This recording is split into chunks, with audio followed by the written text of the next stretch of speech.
ఎలా ఉంది రత్నం మూవీ విశాల్ గారి? చెప్పమంటున్నా అసలు పందెం కోడి తర్వాత ది బిగ్గెస్ట్ హిట్ అనమాట విశాల్ గారికి. చాలా చాలా బాగుంది.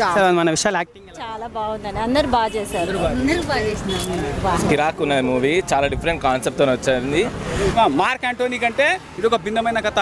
రత్నం రంగుల రత్నం కాదు, అర్థమైందా? విశాల్ రత్నం గుర్తుపెట్టుకుంది. విశాల్ గారికి ఒక మంచి బ్లాక్ బస్టర్ హిట్ దొరికింది. ఎందుకంటే అది క్యారెక్టర్ కానీ, హీరో క్యారెక్టర్ కానీ, డైలాగులు కానీ ఎంత బాగున్నాయండి. మ్యూజిక్ కానీ, హీరో యాక్షన్ కానీ, అమ్మాయిని ప్రతిసారి కాపాడుతూనే ఉంటాడు. అంత బాగుంటుంది అనమాట. అసలు ఇప్పుడు దాకా వచ్చిన విశాల్ సినిమాల్లో పందెం కోడి తర్వాత మంచి బ్రేక్ రాలేదు, కానీ అదే తరహాలో ఆ మాస్ కానీ ఆ ఎలిమెంట్స్ కానీ చాలా చాలా బాగున్నాయి. మెయిన్ ఆ ఫైట్స్ ఆ సిచ్యువేషన్స్ వచ్చినప్పుడు అయితే గూస్ బంప్స్ అనమాట. అమ్మ ఎలన్స్ని చంపే విధానం కానీ విశాల్ క్యారెక్టర్ కానీ చాలా చాలా స్టోరీ నీట్గా ఉంది. సో అంతకు మించి ఇంకేం చెప్పమంటే చాలా చాలా బాగుంది. అందరు థియేటర్కి వచ్చి చూడండి. బ్రో ఎలా ఉంది రత్నం మూవీ? ఎలా ఉంది విశాల్ గారిది? రంగుల రత్నమా లేకుంటే విశాల్ గారి రత్నమా? రత్నం కదా, ఓకే రైట్. రంగుల రాట్నం ఎక్కితే ఎంత మంచిగా ఉంటుందో సినిమా కూడా అట్లనే ఉన్నది.